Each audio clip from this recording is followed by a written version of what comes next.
ஆண்டவரே, என் நாவுக்கு காவல் வைத்தருளும்.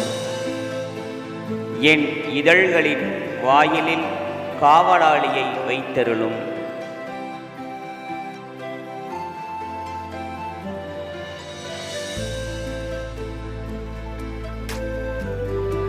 ஆண்டவரே, என் நாவுக்கு காவல் வைத்தருளும். என் இதழ்களின் வாயிலில் காவலாளியை வைத்தருளும். திருப்பாடல்கள் புத்தகம் 141வது அதிகாரம் 3வது இறை திருவசனம்.